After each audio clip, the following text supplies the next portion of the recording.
It is the cost of freedom which we had to pay during the 3-month-long Kargil War of 1999. 527 is the number of brave men who made the ultimate sacrifice to preserve the sovereignty of our motherland. The Kargil War, on one side, highlighted the exemplary high-altitude mountain warfare capability of Indian Army and the indomitable spirit of our soldiers. It also, on the other, pointed towards intelligence failure and dangerous gaps in some vital capabilities, which, unfortunately, increased the number of fatalities we had to endure.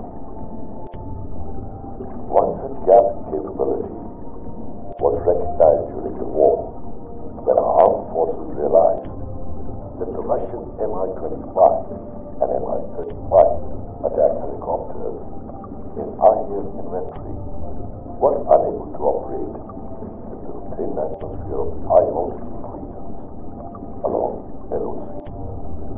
So, in order to dislodge the well-entrenched Pakistani intruders, IAF's Mi-17 transport helicopters were modified and equipped with 57mm rocket pods, with each helicopter armed with 4 pods. This was not the optimum solution, as these helicopters were vulnerable to anti-aircraft fire and man bats. But then, there was no other option. On 28 May 1999, 4 of these modified Mi-17 were tasked with the duty to strike point 5140 along Tololing Hill. During the mission, as soon as the leading Mi-17 of the formation struck the target with its 128 rocket payload, the intruders launched a barrage of man-pan missiles. Unfortunately, one of these missiles found mark and struck the third Mi-17 of the 4-aircraft formation, which led to the downing of the helicopter, and all 4 on board were KIA. This loss was learned from and post-war. The need of a dedicated attack helicopter able to operate in high-altitude regions was recognized. Hindustan Aeronautics Limited, extending from its experience and expertise gained during the development of HAL Through, was assigned the task of developing HAL LCH, or Light Combat Helicopter, which would later be officially named Prachand. Prachand is a twin-engine light attack helicopter, which is tailored for Indian Armed Forces, which have to operate in high Himalayan regions. This makes Prachand stand apart from any other attack helicopter, as even in those regions with extremely thin atmosphere, the helicopter is agile and able to carry a substantial payload. The helicopter is capable of comfortably operating from helipads at over 4,800 meters and is also the world's first attack helicopter which has landed in Seattle. It has an operational service ceiling of 6,500 meters or 21,000 feet, which is a feat no other attack helicopter can do. Prachand was designed with agility and survivability in mind. Tandem seating configuration was decided, with a 2-man crew sits one behind the other. This allowed a sleeker, more agile design.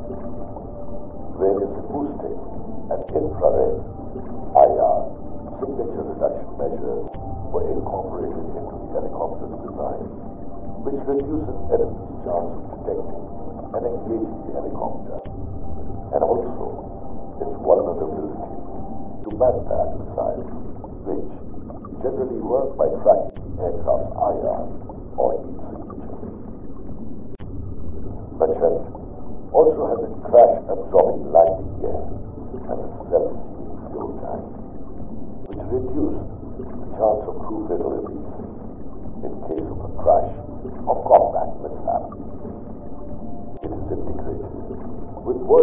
sensors which enable it to detect, track, and engage enemy forces. This see-first, shoot-first capability is critical to modern warfare. Although the designation is light, Prachand packs a heavy punch.